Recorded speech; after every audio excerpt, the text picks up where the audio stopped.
Welcome to the Circle of M. I am your host, Marcus Smith II. This is a show where we unmask the feelings that cause anxiety and depression. This show is sponsored by All Points North. Make sure you go subscribe to their YouTube channel, the network, APN network. But this is a place where we unmask those feelings.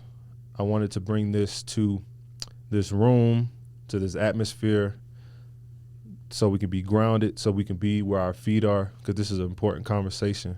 I have a great guest with me today, someone who has truly helped me along my journey, someone who is, instrumental in a lot of our lives, especially as athletes, who understands, who gets us, and she doesn't look like us. I always talk about how it's important for you to go into the therapy room with an open mind. And because of that, because I was able to go in with an open mind, I got to build a relationship with somebody super, super special.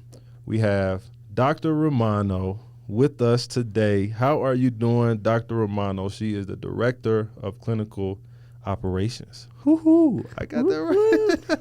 How are you doing today? What's the mood like? How do you feel right now in this moment? I feel excited that I get to be here with you, and it's been a while since we've seen each other and spent time. Yeah. So I am feeling excited. Well, moments of excitement, how we're feeling. We have a segment on the show. One of the first segments is an icebreaker. So we have these cards, and we're going to pull the cards out. This is a good icebreaker for us to talk. But so I guess you can take the top one, or if you want. What if I go down? Hey now. Ready? Yep. Here it goes.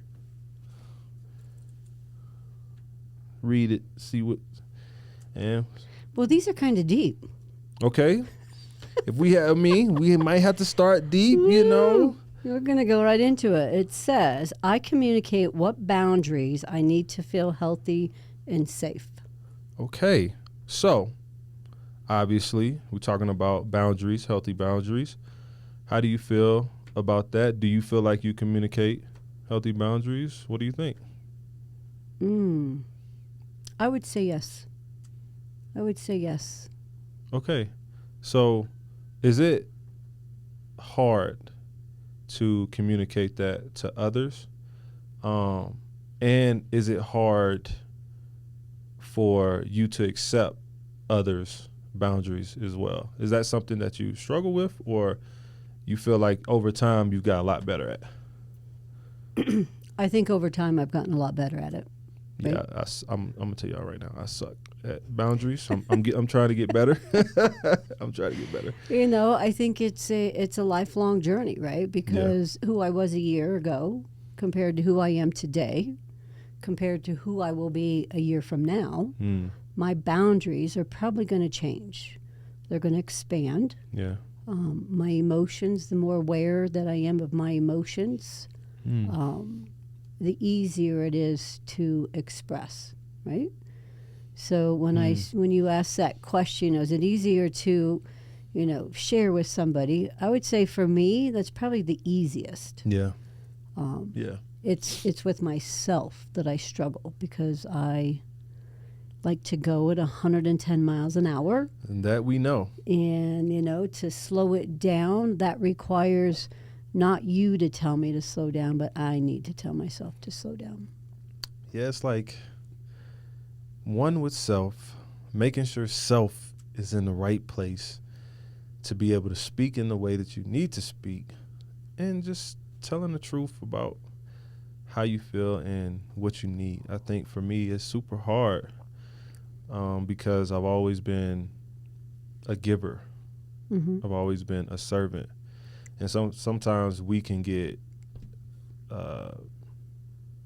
servants mixed up with, like, you have to be in this position, or you have to do for someone, or you know what I mean, especially being athletes. And it's okay, right, to serve, but then it's also okay to be like, pull back and be like, you know what, not today, or I'm gonna set this boundary.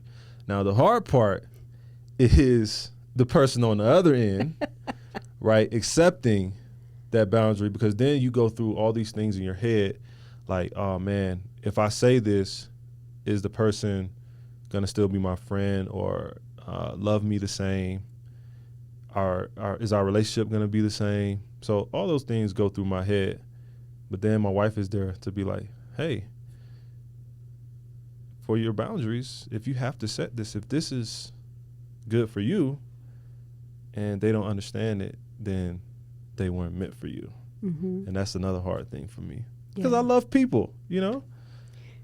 I think, though, you also not only just have to have boundaries, you have to have balance, right? Ooh. Especially when we are in an arena, right? Your arena looked a lot different than mine, right? Yeah. And here's the difference that we talk about, right? Yeah. But the arena itself, without balance, it's difficult to know what our boundaries are, right? And so as someone who is subservient, as you say, and I think, even in my position from a professional lens, I serve a lot of people. I serve clients. I serve the staff that I work with. I serve my own leadership team, right? And when we want to serve and give of ourselves in such a way, we've got to make sure we're giving to ourselves. And that's where balance comes in, right? Yeah. I've got to be able to balance that out so it stays healthy. And like the card says, right, I need to feel healthy and safe. Yeah. So when I'm not balanced and I'm not setting boundaries, this is when I feel unsafe. Kind of like what you were talking about. Sometimes when we're afraid to set a boundary, we're afraid to say, that's not going to work for me. Those simple words is more up here, right? Like you're talking. Yeah. The head is spinning. You're coming up with these narratives. Well, what if they don't like me? What if they don't? Yeah. And then we make it about them versus about you, Marcus. Yeah. It's never as bad as, like, whatever your thoughts are is usually like the worst possible situation. Yeah. Like always. But when I look at who you are and how you've understood just us in general as athletes, what drives you to the space? Because you can feel your spirit. You can feel how loving you are. Everybody can feel that, right? What's your driving force behind what you do and how you do it?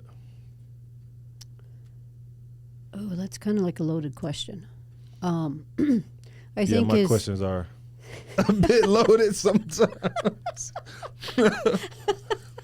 And that's okay, because we can go any direction, right? Here's where we have boundaries, and I can, go as deep as I want to. But I think, just like in this moment right here, right? And we were talking, if I was to tell the audience out here, right? We were just talking a little bit before we started. I want to know Marcus the man.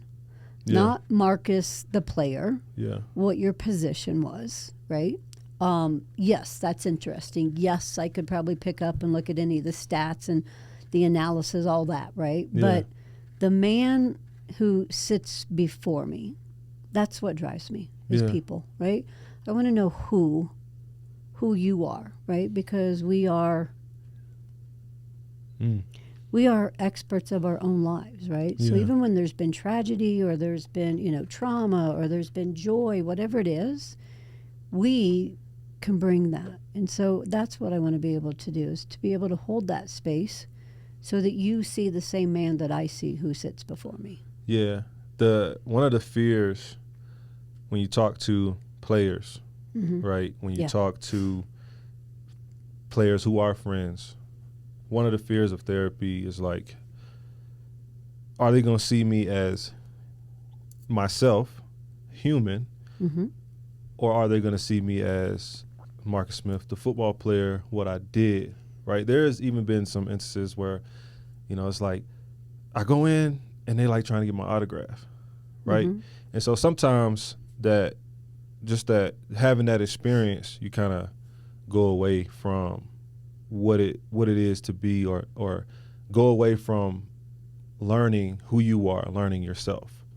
And that's what happened when I was at All Points. I had the opportunity to not only be around other individuals who were high up in their fields, but I got to understand myself, who I am outside of the helmet. That's why the circle of M, if you notice my logo, it's a half face, half helmet. Why is that? Because a lot of times we're hiding behind a certain mask, right?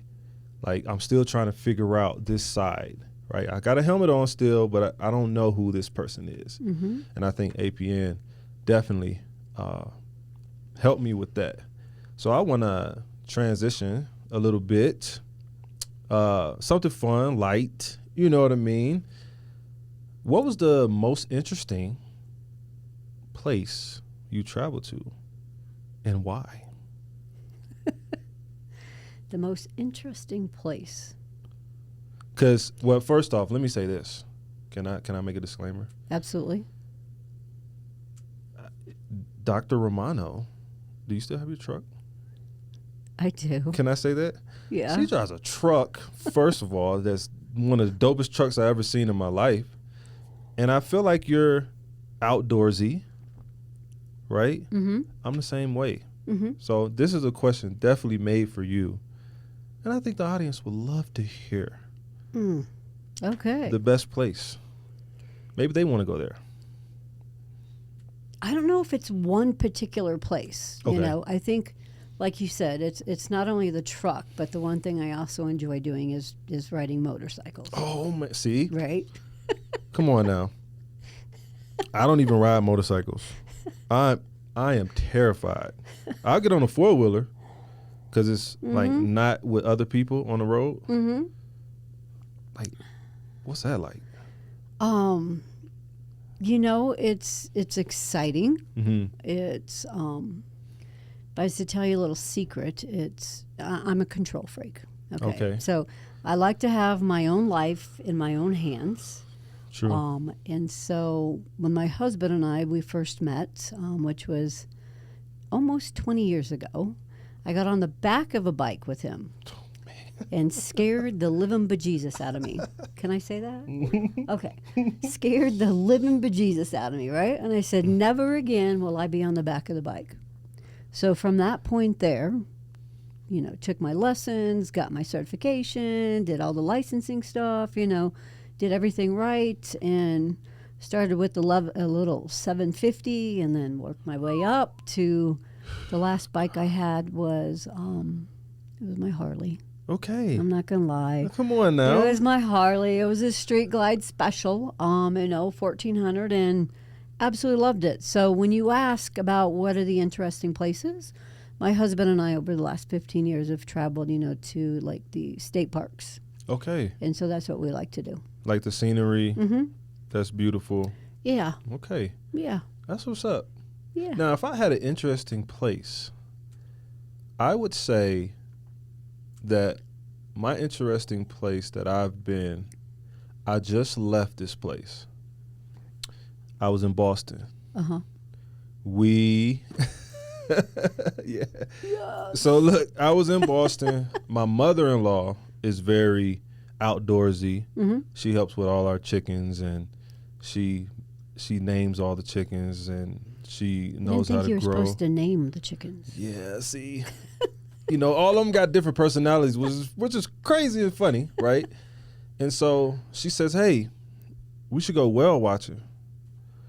And I'm like, I am not trying to be in the middle of the ocean with no whales. That's bigger than the boat, right? But then I kind of conquered my fear. I just was like, you know what? My wife is going to take the kids. She's like, I'm going with or without you. So I'm like, all right, I'm going to stop being a scaredy cat. And I went with my mother-in-law, took our kids. We're riding out there. Can't see land nowhere. And I'm like, then the lady on the intercom comes on, oh, I see a dolphin. So we go out look, and we get the camera. And then we start driving a little bit more. It's like, oh, the whales are coming, right? And you can see the whales come out of the water. Even one, because this doesn't usually happen, a lot of whales where you see kind of if it's if you see like on TV how they come all the way out the water, that usually doesn't happen, right? Mm-hmm. But it happened the time that I was on there, and it was an amazing thing, I will say. Yeah. And that was the most interesting thing that I've done. And, you know, I would tell you guys, I would propose, go whale watching, do something that you haven't done before, conquer that fear. If it's water, go on the water, man. It's lovely. It's beautiful. Sunset. Mm-hmm. It's something that I can't even describe. But yeah, that's mine. I love it. See? I love it. Yeah. See? That's what I'm talking about, Dr. Romano. All right. Let's get back into the next segment. We're talking about your story. My story. Your story, Mm-hmm. right? We asked, you know, what brought you to the space. You know, you told us, you know, knowing us, the human, Yeah. the person, Yes. right? But can you share a story that was a turning point in your life that affected your mental health, but in a positive way, though? Because oftentimes people look at mental health and it's all the bad stuff. Mm-hmm. Well, just like I said yesterday on the show, look, man, I want it to be cool. I want it to be fun. Mm-hmm. We should be able to have these conversations and laugh and giggle and joke. So that's why I proposed the question. Yeah. So what do you think? Well, I think if I was to say the most pivotal point in my life was June 28th of 2000. And June 28th of 2000 was when I walked in to my very first AA meeting. I am in recovery. I'm an alcoholic in recovery. And I think that is when, not I think, I know, right? It was the pivotal point in my life. Yeah. Up until that point, I was a financial manager, very high stress. Yeah. And so when I walked in to the first room, my first AA meeting, I had to take a hard look, at myself. And it was a look I did not want to take a look at, to be very honest. Yeah. Right? I went in and I'm not like you. I'm not like you. I am not an alcoholic. Yeah. And I think when we take a look at alcoholism, right, the mental health piece of it that was there. There were times I think I struggled with suicide ideation. There were times I struggled with depression. There were times that I struggled with who am I, right? Yeah. I was a mom, 2 kids, and I had to get sober, Yeah. right? And so throughout that time, I think it's probably, I don't know, the first couple years, and I won't lie, the first year was the hardest. Yeah. I think in mental health too, when we make that change and we stay committed to it, it can be difficult because we've spent, or I should say I spent a lot of time looking outward, looking at, how I was wronged, how this didn't go right, how, I could come up with any excuse as to why Miss Tami drank. Yeah.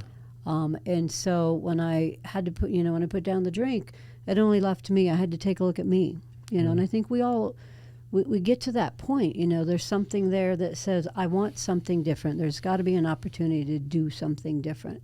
Yeah. And so throughout that time, the first couple years was hard, but I stayed with it. 24 years later, and so, sobriety and the way my life is today, I could have never dreamt it. Could have never dreamt it. 24 years. 24 years. We need like a does it have like the clapping like that's what we need, but that's super important. And something that you said was I remember blaming everything on football. Yeah. I remember walking in the therapy room and was like, football is the reason why I'm like this. Like, I would not be dealing with this if it wasn't for football. After a couple of days, couple questions. You have to look within. Yeah. And it had everything to do with me, not the game that I was playing. And that's how you get to who you are. Because you have to realize and accept that what you do, what is going on around you, it has nothing to do with that. It's all you. So first off, I commend you for speaking about that.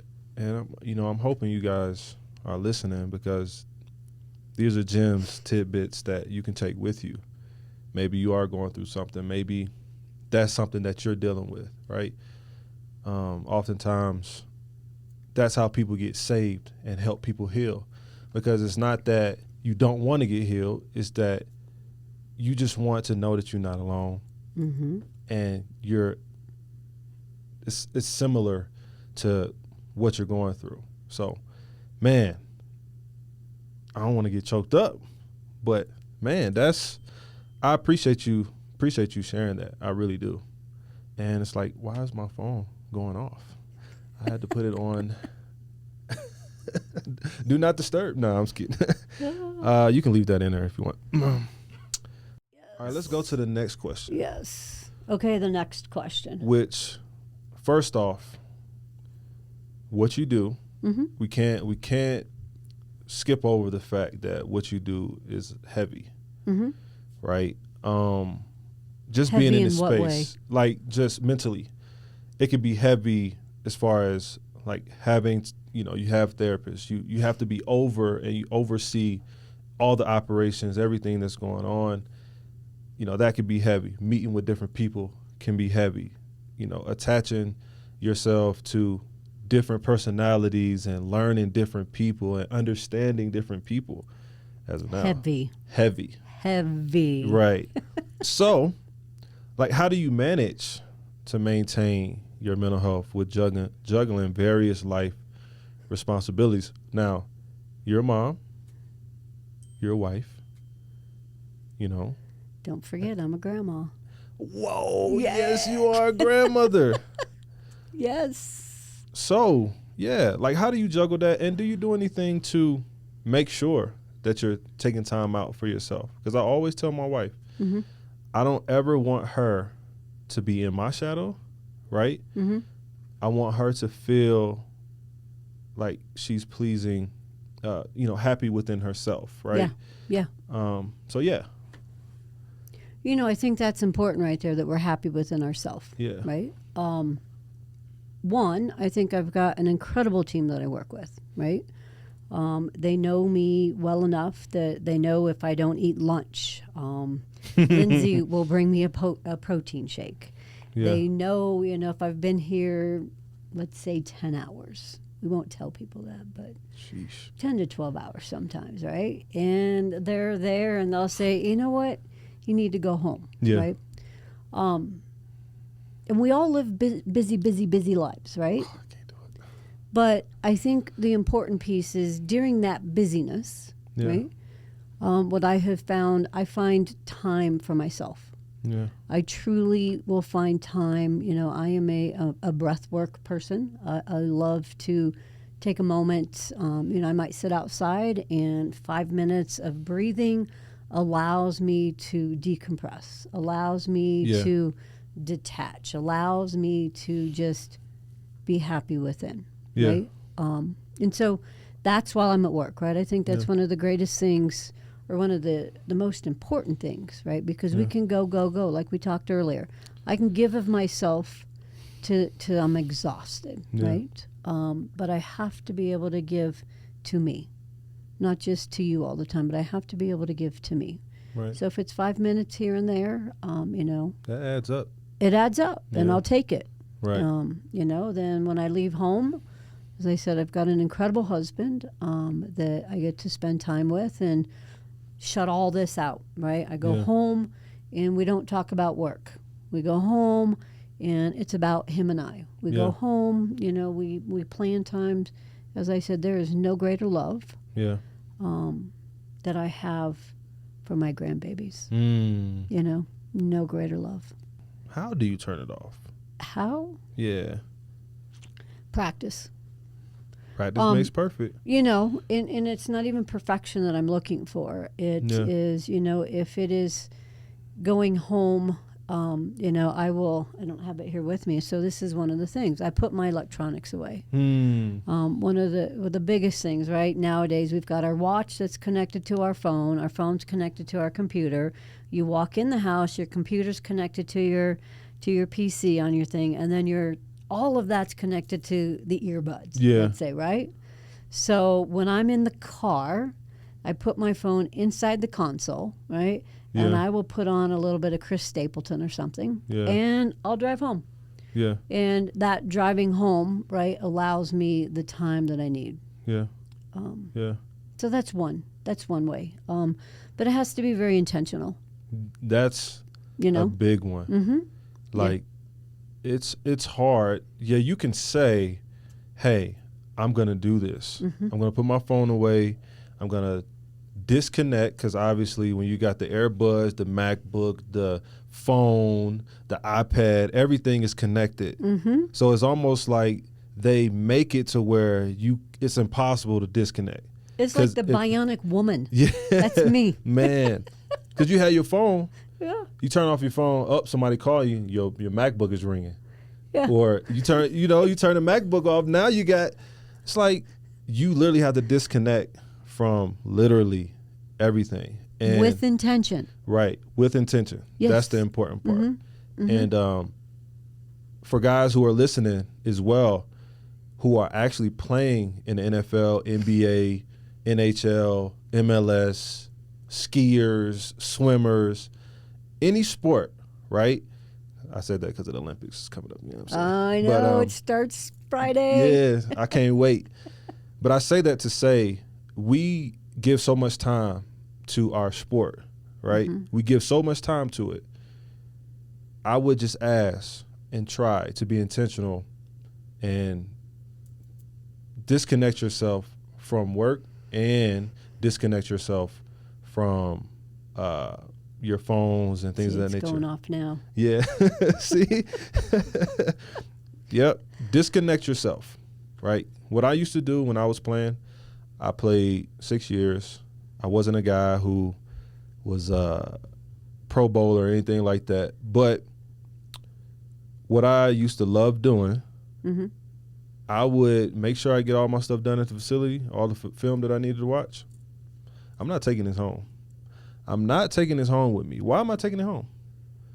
I got a wife at home. I don't want to bring work home, Mm-hmm. right? How can I decompress? How can I get away from that? So maybe that's something that, you can try. And then there was something else that I wanted to speak on when you talked about making sure yourself is happy, Mm-hmm. right? It was so funny. Recently, my wife, she went on a trip to Thailand with my mother-in-law. Mm-hmm.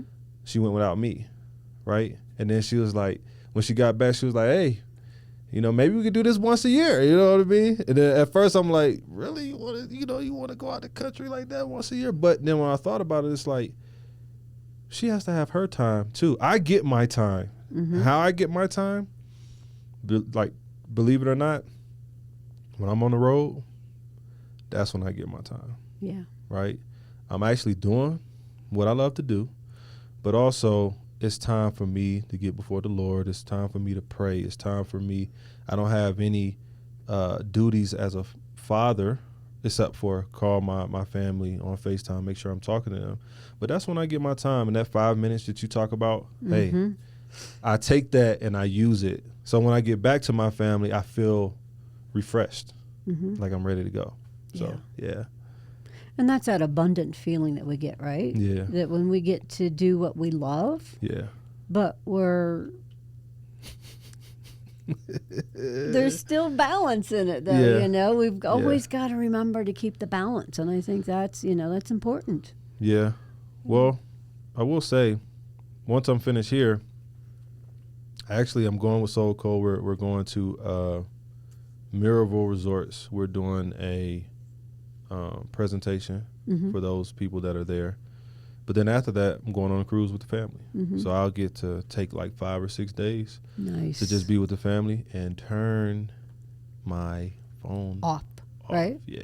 I'm taking one in August, and I've already been Oh, you telling already everybody, right? I'm This is telling what it everybody is.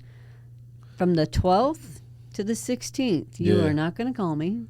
No emails. Come on, man. No. Don't do me like that, it's man. Done. I I need feel you. time. You have to, though. You right? have to. Yeah. You have to. Yeah. Yeah, because It's important. You'll get pulled in every direction. Yeah, because I think, like you said, not only do we spend a lot of time in our sport or a lot of time in our profession, Yeah. nowadays we spend a lot of time in, social media and everything that's going on, right? And I'm not going to go, we don't have to go anywhere because there's been a lot of changes, Yeah. a lot of things going on. But, Mm-hmm. We can very easily get pulled in. We can get hooked, with our external world. Mm-hmm. And sometimes we just need to be okay with ourselves, Yeah. Yeah. You're right. You're right. Mm-hmm. Let's pivot. Let's go back to Another one card. of the icebreakers. Yeah, let's go to a card. Okay, let's go to And a card. you pick one. Yeah, I mean, if however you want to do it. You want me to do communicate again? No, you can. Well, it's a couple. I don't know if you want to do protect. It's just pick. You can pick in the Remember, middle. we said no sex stuff. Yeah. No, we're not doing that. Oh gosh, are these all on boundaries? Well, this is a boundary. It's a healthy boundary card deck. Oh, okay, I gotcha. So, I mean, we have two other card decks over there. The first one is affirmations, and what's the other one? Let's do affirmations. You want to do affirmations? Yeah, let's do affirmations. All right, let's do it. Yeah. I don't know. I'll go with the top card this time. I am. Oh, this is funny. Are you ready for this? Yeah, let's see. You know me. Mm-hmm. The card says, and I am not making this up, the card says, I am hardworking and diligent. Sheesh. Sheesh. Okay. Right? There it is. Wow. When we talk Hold on. about authentic and we talk about God and we talk about, the universe and Probably things the being in one, alignment. one of the most hardworking people I've ever met in my life, actually. I've seen it, my father was hardworking. Yeah. But you, on the other hand, you want to expound on how you are and why you are like that? Oh my gosh. You know what? If I was to look at one person in my life, I'm going to have to go with her. Is my mom. Right? Is my mom. We're giving flowers. We're giving flowers. She hard worker, same thing, right?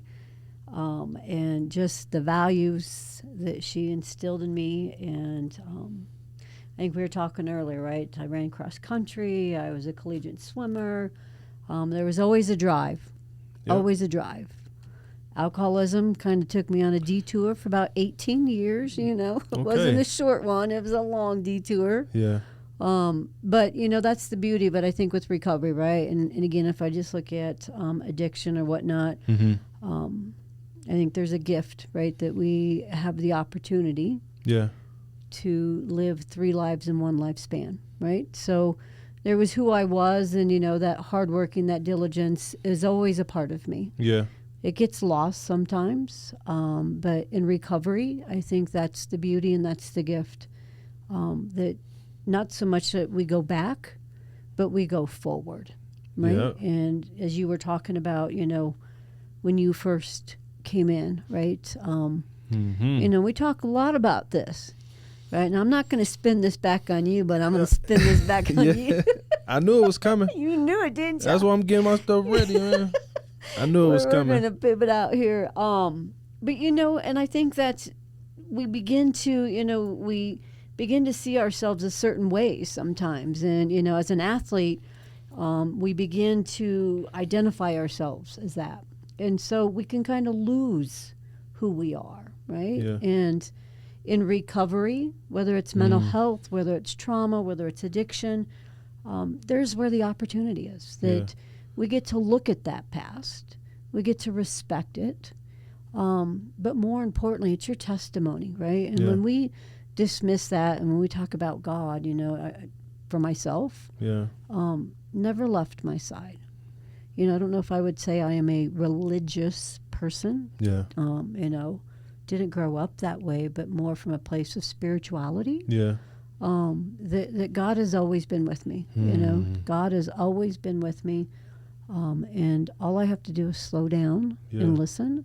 And that's what recovery does, right? And again, as I say, it doesn't have to be addiction, but recovery with mental health, right? Learning how to manage our mental health, learning how to be strong with our mental health, learning how to accept this is part of who I am. There's empowerment with that. And so there's recovery right there. Yeah. Right? Yeah. That is super huge. And when you think about it, especially when you think about it like that, I also think for me that when it comes to recovery, I had to learn that there was a difference between hearing and listening. Right? And so I think about if I'm having an argument and I say, "Oh, I hear you. Yeah, I heard you." You know what I'm saying? I heard you, right? But am I truly listening, right? And sometimes you have to quiet yourself in order to listen. So I kind of got that from, what you just said and just reminiscing on that part, right? And there's also another segment that we go to, right? And it's actually news, mental health news, right? Could be sports, it could just be in the world. And I'm kind of going back to something this was a while ago. I want to say might have been early part of 2024. Okay. NCAA came out with the suicide rates, right? The suicide rates have been the highest it had been, right? I want to say that I can't remember exactly the percentage, but it was super, super high, and I remember posting it. And what are your thoughts on that? Collegiate athletes now suffering, especially, after COVID. But what are your thoughts on that being an actual statistic that the NCAA D1 athletes are now going through, some of these mental health issues, and the rate is super high? What are your thoughts? Again, another loaded question. Yeah. And I'm glad you can go anywhere. You could, Yeah, I think, and we've talked about this before. And again, I think, with an athlete, there are so many pressures that are coming from a lot of different directions. Yeah. Correct? Yeah. And it's not just starting once you get into, into the collegiate arena, but it starts when you are young, right? And so whether it's the pressure coming from the coaches, the pressure coming from family, the pressure coming from the teams and stuff, right? That pressure that we place on ourselves even can be so great that the experience that we are walking through, right? That we don't I don't know if we realize, and it's hard for me to say, but from an individual, right? The pressures that they're placing on their own self to perform at a very high level, right? To remain dedicated at a very high level, right? Yeah. And when that, even probably during, right?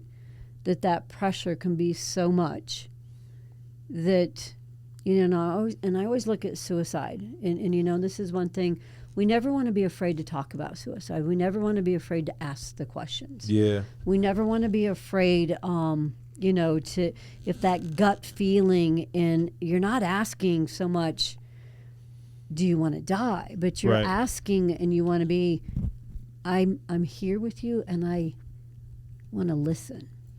I'm going to go off what you just said, right? Yeah, yeah. And that's the part that we're not afraid to ask. And, I think when we ask, and just that thought of ideation, I always look at it on the very front end. It's like a reset, We're wanting the pressure to stop. We're wanting everything that's coming down on us. We want to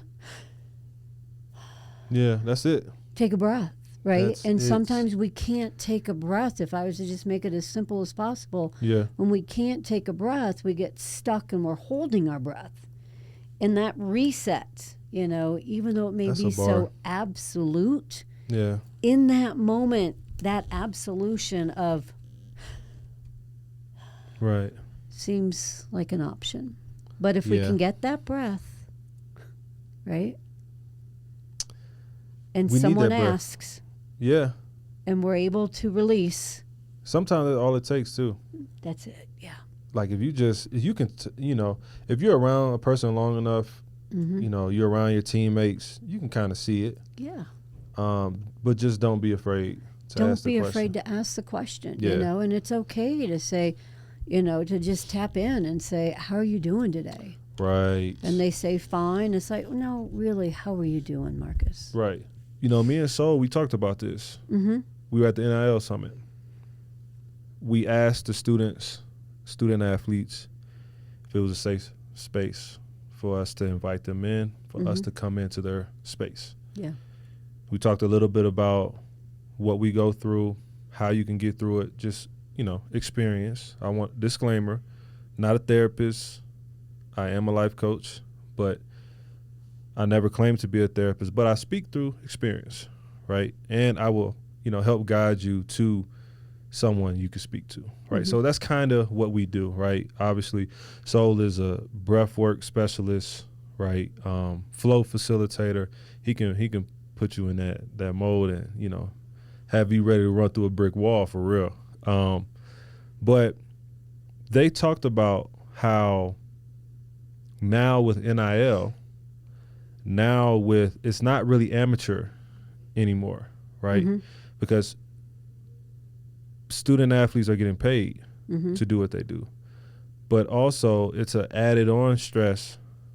Now you have school, you have to perform, and you got someone paying you big dollars, but you also have to post because of what they're paying you. Mm-hmm. And that can be time sensitive. It can be stressful, mentally draining to have to do that, to have to keep up with that, just to keep your dollars in your pocket, but also having to worry about, okay, who is my opponent? Mm-hmm. But, after practice, I have to go on social media and make sure that I have everything that I need to have for this company that's paying me to market their stuff. So that was one of the things that resonated with us. Is like, wow, I don't know how it would have been in this era, because they have it harder because they actually can make money, but much Well, is the given, much is pressures- required, right? Right. To whom much is given, much is required, right? Yeah, and I think when we take a look at the financial pressures, Yeah, it's not just about the money that you're receiving. yeah, Correct? It's how do I spend it? How do I, what's the equity to myself? Yeah. What's the value there, right? And what Yeah. am I in exchange compromising or giving up? Right? And, and we've talked about this, that yeah, there are times that we compromise and we have this transition from, we switch from personality or we switch from principle to personality, right? Mm-hmm. And so now I have to, like you were saying, I have to perform at even a higher level, not only on the field or not only academically, but now I've got to perform social. Now I've got to perform, and it's a lot, you know. And so there's a lot of pillars when it comes in to stress. And you ask that question, I think anybody, when you start to take a look at suicide, I don't think we ever truly know the answer as to why someone does follow through and completes. Yeah. Why someone gets to a place and pulls back. But like you were talking, man, as long as we have our hand out and we're not afraid to ask the question, we increase our probability of supporting and saving someone, Yeah, we do. Mm-hmm. I think it's so complex, and you can go so many ways Right. when it comes to that. Obviously, I'm a person of experience, suicide experience, right? Mm-hmm. I don't like saying that, and I was just in a place of wanting to get rid of pain. Mm-hmm. That breath that you talk about, that I didn't know how to exhale. Yeah. I mean, that was there for the longest, right? And I thought that me being tough and not showing my weakness to my coaches or whatever, and I know how they would think, coaches right now are more inclined to talk about mental health than they ever have been, right? But that's what you want the conversation to be, Mm-hmm. right? Because you don't want anybody taking their own life, right? So that's where I was. And when you think about NIL and all of that, I think with that, this college is making huge strides. I'm going to say that too. Mm-hmm. Even though it's new, I think they understand, hey, this is something that needs to be talked about. Because you also have, what's the difference too, is you also have players who never received that type of money, right? Mm-hmm. And now, the family is involved, right? Early on, though. Mm-hmm. So are you getting that financial literacy? I didn't get financial literacy until I got to the league. Yeah. So understanding that, and like you said, knowing it's not about the money, it's about the purpose. Mm-hmm. And you switch roles, like, oh, I got to get this money. Well, society tells us it's all about the money, but in reality, it's not. Yeah.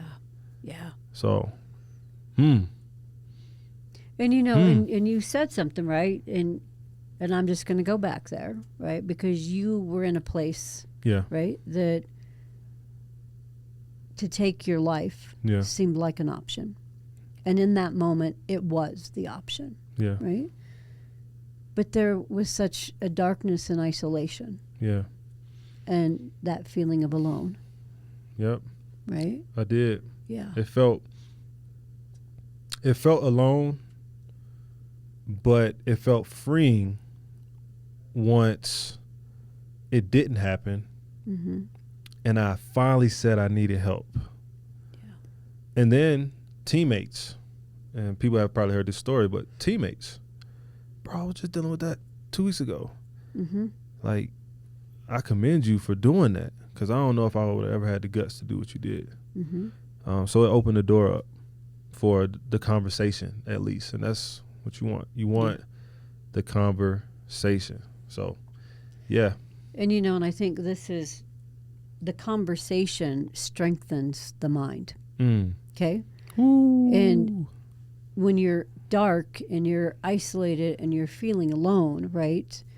We're operating from a place of, like you said, fear. Well, I don't want them to know. I've got to be strong. I've got to do this, right? And we're holding everything in. But when we're able to communicate and we're able to talk about it like we're doing right now, right?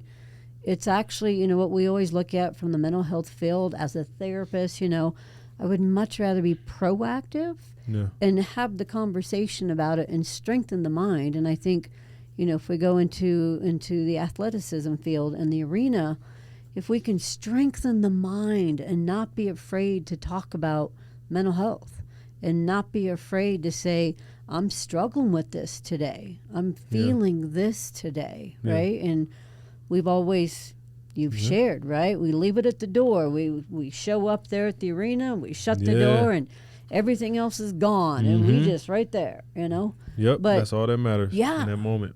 But if we can talk about it and strengthen our mind, how incredible is that? Super dope. Super dope. Super dope. So off of that, dope. As we end this episode, dope episode. It's dope episode. Dr. Romano. She is dope. She is dope. We need a shirt. Oh, Circle of M shirt. She is dope. He is dope.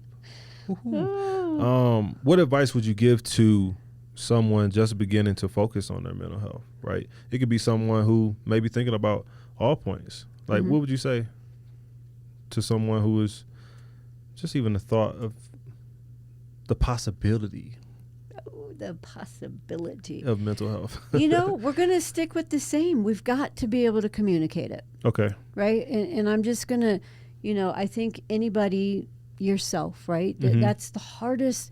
That's probably one of the hardest decisions that you make is to ask for help. Yeah. Right. You're right. Yeah, because like you said, you're sitting here in your mind, you're thinking about it or whatnot, right? And I don't know how many times did you pick up the phone, put it down, pick up the phone, put it down. I still do that. I ain't gonna lie.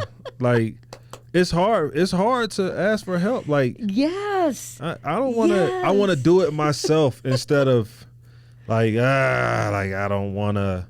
You know what I mean? Yeah, but you know what's crazy? Yeah. Is we need people, we need others, we need connection, right? Yeah. You did not get where you're at in your world by yourself. Correct? Yep. You are correct. I did not get where I'm at in my world by myself. Yeah. Right? So why do we think we've got to handle mental health, depression, anxiety by ourselves? So that's a bar. That's a bar. That's a bar. Right well, there. We can end it off on that. Well, this is the Circle of M. I'm your host, Marcus Smith. Once again, we are on the APN network. Please subscribe wherever you listen to your podcasts. First and foremost, this has been awesome. Thank you, Dr. Romano, for coming on to the show. I hope you guys take heed to what we talked about today. And first and foremost, APN is a place of healing.